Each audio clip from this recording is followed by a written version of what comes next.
Assalamualaikum warahmatullahi wabarakatuh. Untuk hari ini, materi pembelajarannya adalah tentang statistika, metode pengumpulan data, mengolah data, dan menyajikan data.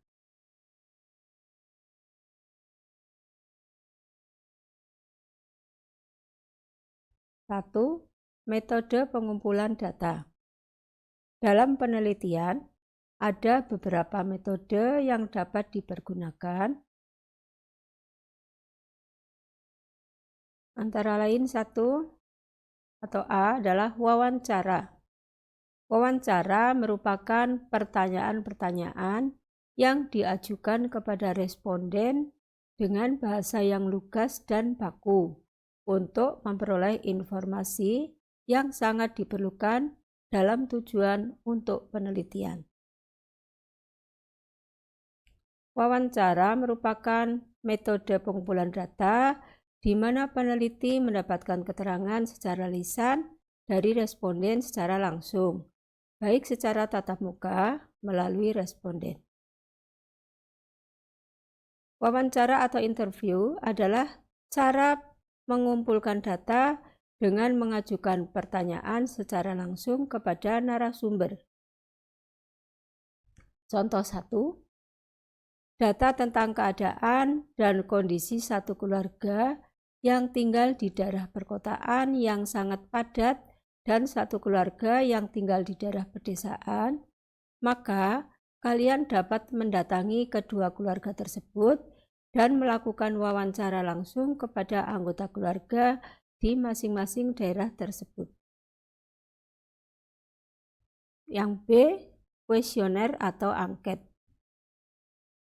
Kuesioner juga merupakan salah satu teknik pengumpulan data yang paling banyak dipergunakan dalam penelitian. Teknik ini juga menggunakan pertanyaan yang diajukan kepada responden, tetapi tidak langsung ditanyakan secara face-to-face. Bentuk metode pengumpulan data penelitian pertanyaan dari angket tidak jauh berbeda dari wawancara, yaitu ada pertanyaan yang terbuka, berstruktur, dan pertanyaan yang tertutup. Pertanyaan-pertanyaan yang diajukan peneliti kepada responden berupa tulisan yang telah diketik atau ditulis oleh peneliti, sehingga responden tinggal mengisi sesuai dengan jawaban yang tertera atau sesuai yang dimaksud dari pertanyaan jika tidak ada jawaban pilihan. Kuesioner atau angket adalah cara mengumpulkan data dengan mengirim daftar pertanyaan kepada narasumber.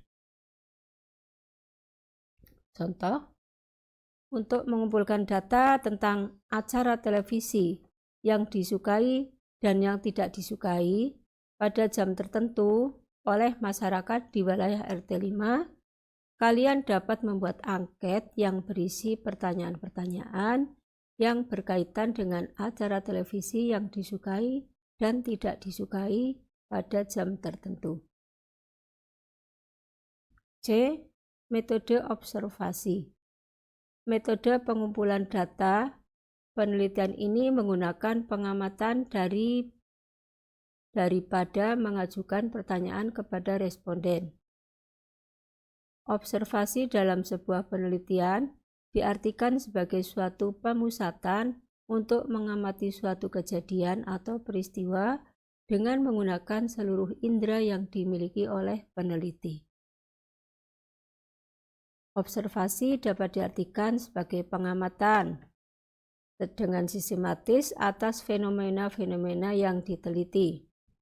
Observasi dilakukan untuk mendapatkan data primer secara mengamati secara langsung objek data yang diteliti, sehingga dihasilkan dapat langsung diperiksa atas validitas dan reliabilitas.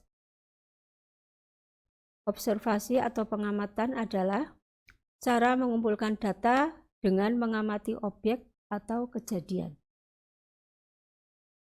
Tujuan observasi antara lain Dengan observasi, kita dapat memperoleh gambaran tentang kehidupan sosial yang sukar untuk diketahui dengan metode lainnya. Yang kedua, dilakukan untuk menjajaki sehingga berfungsi eksploitasi. Dari hasil observasi, kita akan memperoleh gambaran yang jelas tentang masalahnya dan mungkin petunjuk-petunjuk tentang cara pemecahannya. Kelebihan dari observasi adalah 1.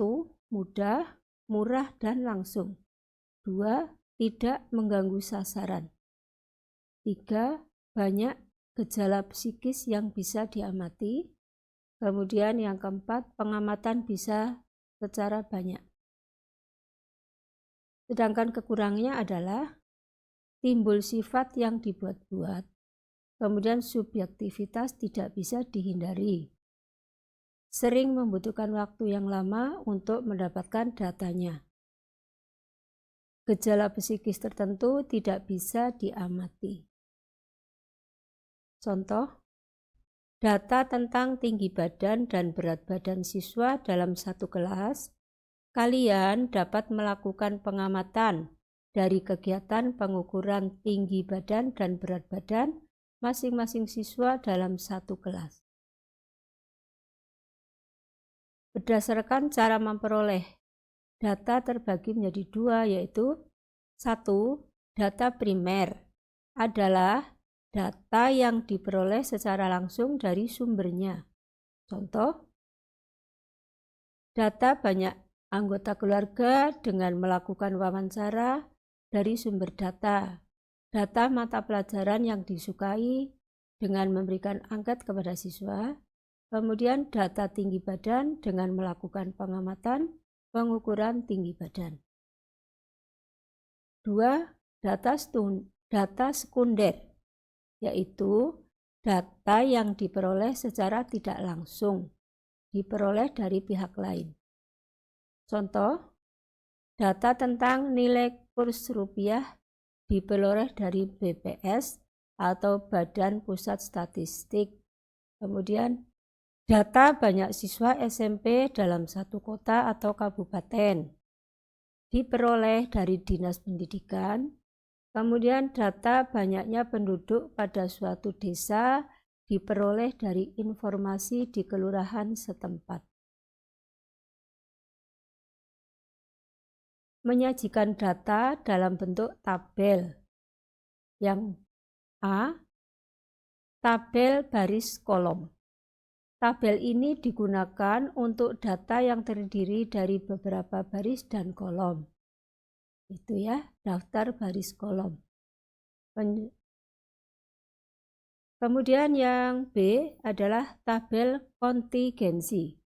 Tabel ini digunakan untuk data yang lebih dari satu kolom. Contoh, berikut adalah tabel kontingensi 3 kali 2, artinya terdiri dari 3 baris dan 2 kolom. Contoh 2. Tabel kontingensi 12 kali 3 di bawah ini artinya terdiri dari 12 baris dan 3 kolom. Baris itu yang ke bawah, anak-anak, kemudian kolom yang arah ke kanan itu tadi ya.